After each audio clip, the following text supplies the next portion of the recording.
माझी भूमिका जे माझ्या पोटात असतं तेच माझ्या पोटात असतं.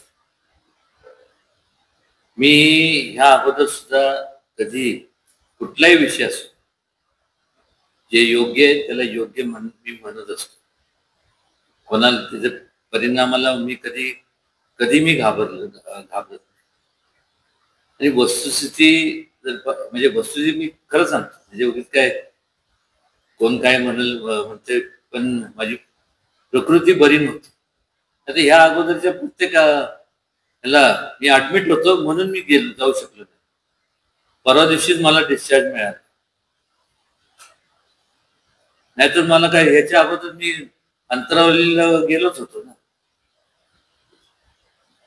ज्या ज्या ज्या ज्या वेळेस कुठलाही असू दे, हे मराठा आरक्षणाचा विषय असू दे, नाही तर कुठले कोणावरती अन्याय होत असेल तर नेहमी प्रत्येकाला माहित आहे, नेहमी धावून जातच असतो. आणि निश्चितपणे शासनाने लवकरात लवकर ह्या सगळ्यांच्या ह्याच्यावर तोडगा काढावा. आणि या बाकीचे जे काय ते एक इंग्लिश मध्ये एक म्हणजे जाऊन दे, जास्त तपशिलात जाण्यापेक्षा शासनाने ह्या आंदोलन करणारा जे काही आंदोलन करतात आहे, त्यांची जी जे काय जे प्रमुख आहेत त्यांच्याशी चर्चा करावी आणि लवकरात लवकर त्यातनं मार्ग काढावा.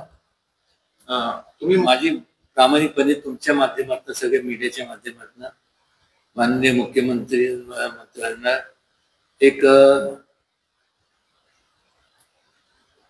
विनंती करणार आहे मी की जे आंदोलन करते आहेत त्यांचे जे काही बाकीचे जे काही टीम आहे त्यांच्यावर लवकरात लवकर त्यांच्यावर बसावं.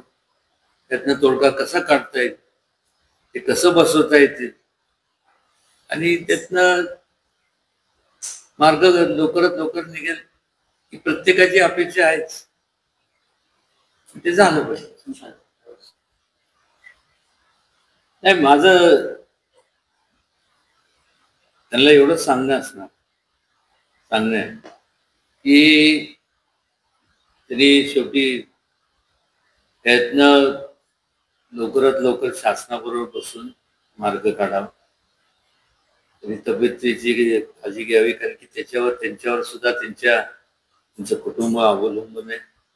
त्याचबरोबर इतर जे तिथं उपोषणाला बसलेले लोक आहेत त्यांचे पण कुटुंब त्यांच्यावरती अवलंबून आहे.